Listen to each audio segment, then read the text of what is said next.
Baik, Assalamualaikum warahmatullahi wabarakatuh. Sebelumnya kami di sini sebagai mahasiswa yang mengambil mata kuliah sistem kontrol fusi hendak mempresentasikan sebagaimana bentuk implementasi dari pengetahuan kami. Kami hendak mempresentasikan terkait akan fusi inference system dengan metode Tsukamoto. Adapun untuk anggota kami sendiri sebagai pemateri itu ada 3 orang.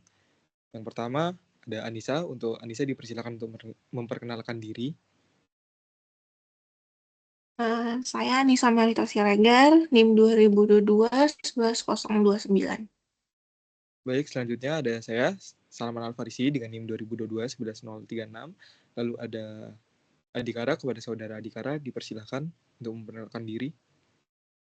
Baik, izin memperkenalkan diri. Nama saya Dikara Putra dengan NIM 2022-11105. Baik, untuk pemateri pertama, untuk saudari Anissa dipersilakan. Oke, untuk yang pertama, apa itu FIS Tsukamoto? Di mana FIS Tsukamoto itu adalah metode inferensi fusi yang menggunakan aturan if-then, di mana konsekuensinya dipresentasikan sebagai fusi set dengan fungsi keanggotaan monotonik. Artinya, output dari setiap aturan langsung berupa nilai scripts yang diambil berdasarkan fire stretch atau delta predikat dan lokasi di fungsi keanggotaan output yang sesuai. Nah, untuk metode FIS Tsukamoto itu, di mana yang pertama, fusifikasi memasukkan nilai input CRISP atau misalnya umur, tingkat kerusakan atau permintaan ke dalam himpunan fusi menggunakan fungsi keanggotaan di mana segitiga atau trapezoid. Yang kedua itu ada rule base-nya atau aturan if-then, di mana buat aturan linguistik seperti if X adalah AN, Y adalah BDEN, Z adalah C. Di sini C adalah fungsi set monoton, sehingga untuk input tertentu kamu bisa langsung menentukan output CRISP ZI yang memaksimalkan keanggotaan fungsi C-nya. Next, untuk yang ketiga, di mana inferensi. Untuk inferensi ada uh, tiga, tiga. Yang pertama itu hitung fire stress delta I setiap aturan. Biasanya menggunakan operasi min antara derajat keanggotaan input. Untuk yang kedua itu ada tentukan ZI-nya, di mana cari nilai pada fungsi keanggotaan C, di mana mu CZI sama dengan delta I monotonik satu nilai jelas. Untuk yang ketiga itu ada hasil tiap aturan langsung berupa ZI CRISP. Untuk yang keempat, difusifikasi atau agregasi weight average, di mana gabungan hasil ZI dengan bobot delta I. Untuk rumusnya ada Z sama dengan sigma I delta I dikali ZI per sigma I delta I-nya. Untuk ini adalah average tertimbang dari semua aturan. Mungkin cukup dari saya. Baik, selanjutnya bisa dilanjutkan oleh pemateri Adikara. Untuk saudara Adikara dipersilakan. Oke, selanjutnya ada karakteristik. Yang pertama, output aturan langsung CRISP.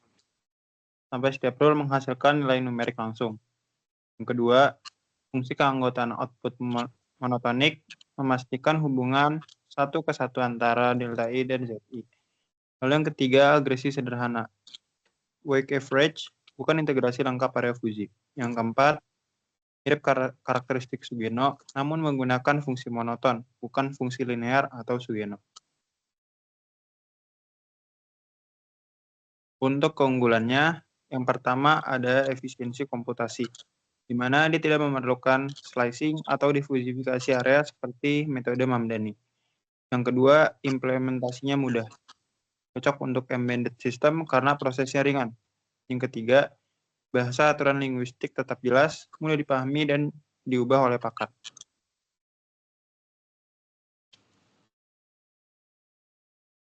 Adapun kelemahannya, yang pertama, fleksibilitasnya terbatas. Output harus monotonik, bukan fusi set kompleks.